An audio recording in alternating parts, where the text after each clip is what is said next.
오늘은 사랑하는 묵상 시간입니다. 오늘 본문 말씀 사무엘하 10장 말씀 중에 우리 18절 말씀 우리 함께 읽어드립니다. 아람 사람이 이스라엘 앞으로 도망한지라 다윗이 아람 병거 700대와 마병 4만 명을 죽이고 또 군사령관 소박을 치매 거기서 죽으니라. 저희는 그동안 이 다윗의 그 수많은 전투를 통해서 주변 나라를 복속시키면서 그 위세를 떨쳐가는 다윗의 모습을 보았습니다. 오늘 말씀도 암몬과의 전쟁에 관한 그 이야기를 기록하고 있습니다. 이 다윗의 역사는 마치 전쟁의 역사라고 할 정도로 많은 전투를 해야만 했던 다윗의 모습을 봅니다.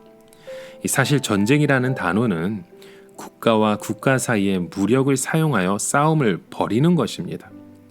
이 전쟁은 인류가 등장하면서 특별히 국가의 형태가 등장하면서 더 비참하고 지속적으로 계속해서 일어났었습니다. 중요한 것은 무력과 무력은 또 다른 무력을 낳게 되었고 그 모든 것이 악순환이 될 수 있다는 것입니다.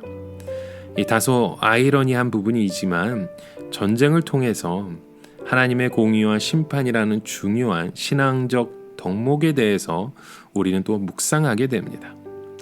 그렇다면 이 오늘 말씀에서 하나님께서 이 전쟁을 통해서 어떻게 정의를 실현하시고 심판하는지에 대해서 함께 살펴보고자 합니다. 자, 오늘 사무엘하 10장의 말씀에 보면 이 전쟁은 아주 사소한 일에서부터 시작되었음을 보게 됩니다. 다윗은 과거에 암몬 왕 나하스에게 호의를 입었던 적이 있었습니다. 물론 호의를 어떻게 받았는지에 대한 구체적인 언급은 없었지만 대부분 학자들은 다윗이 왕이 즉위식을 했을 때 특사를 파견해서 축사하고 화친을 맺은 것으로 추측을 합니다.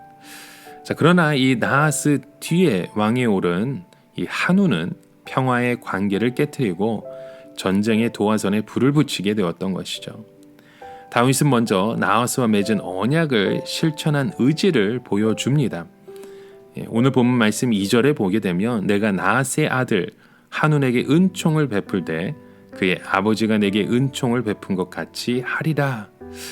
하지만 이 한운의 신하들은 다윗이 자기의 신복을 보내어 이 성을 염탐하려 오는 것으로 보고를 합니다. 이에 한우는 다윗의 신하들의 수염과 의복을 깎고 다시 돌려보냅니다. 이런 일로 전쟁의 그 기운이 감돌게 되었던 것이죠. 자, 암몬 자손들은 자기들이 다윗의 신하들에게 한 일이 다윗에게 미움이 된 줄 알게 되었습니다. 그리고 그들의 힘만으로는 다윗을 감당할 수 없다는 사실을 알고 주변 나라들의 병사들을 고용하여 연합전선을 형성합니다. 사실 다윗은 그 사실을 보고받은 후에 아무런 군사적인 조치를 취하지 않았었죠. 아마도 나하스를 생각하며 평화적으로 문제를 풀어가려고 했던 것 같습니다. 하지만 한우는 자신들의 행위가 악하다는 판단을 하고 전쟁이 불가피하다는 생각을 하게 되었던 것 같습니다. 그래서 그들은 용병을 고용하여 연합전선을 형성하게 되었습니다. 자, 오늘 이 10장 본문에서는 대다수의 용병이 보병이었다고 기술을 하고 있지만 이 역대기에서는 당시 최첨단 장비라고 할 수 있는 병거와 함께 신속한 기동력을 갖춘 마병까지 고용했다고 기술하고 있습니다. 이렇게 그런 전쟁의 그 전운들이 감돌고 있는 그런 상황이 있었습니다.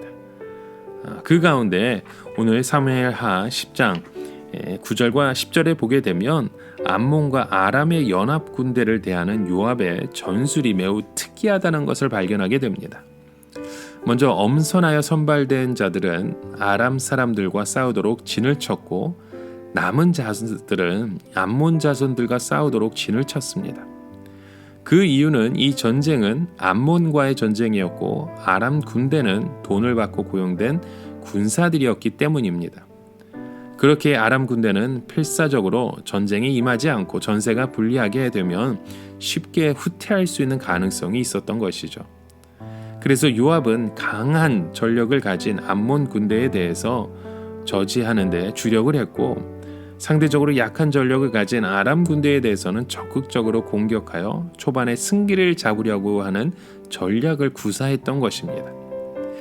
이러한 전략으로 아람 사람이 도망을 하게 되었고 아람 병거 700대와 마병 4만 명이 죽이고 또 그 군사령관 소박을 죽이게 되었다고 오늘 본문에 말씀합니다. 이렇게 함으로 결국 이스라엘이 승리를 하게 되었죠. 오늘 본문 말씀을 보게 되시면 나에게 악을 행하는 자에게 우리가 어떻게 대응을 하고 또 우리가 호의를 베푼 자에게 또 우리가 어떻게 그들을 품어줘야 될지 그 말씀을 보게 되는 것 같습니다. 여러분, 오늘 우리의 삶의 자리에서 여러분은 어떠한 삶을 열어가고 있으신지요? 오늘을 살아가며 한 가지 묵상의 질문을 드립니다. 누군가에게 좋은 협력자 혹은 조력자로서의 그 역할을 여러분은 어떻게 감당을 하고 있으십니까? 우리의 삶의 여정 가운데 복음을 전할 때 그런 효과적인 그 전략적인 우리의 삶의 모습 또한 필요한 것 같습니다.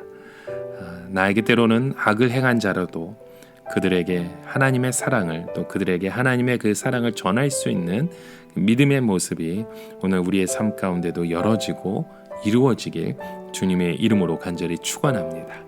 함께 기도합니다. 참 좋으신 하나님, 오늘 우리의 삶의 그 여정 가운데 우리와 함께 동행하시고 우리의 그 복음의 손길을 통해 우리의 입술을 통해 우리의 손을 통해 하나님의 그 뜻이 온전히 전파되길 원합니다. 하나님의 마음, 하나님의 그 뜻을 바라볼 수 있는 믿음의 여정으로 우리를 사용하여 주시고 우리의 원수까지도 사랑할 수 있는 그 마음을 더하여 주시옵소서. 예수 그리스도의 이름으로 간절히 기도드립니다. 아멘.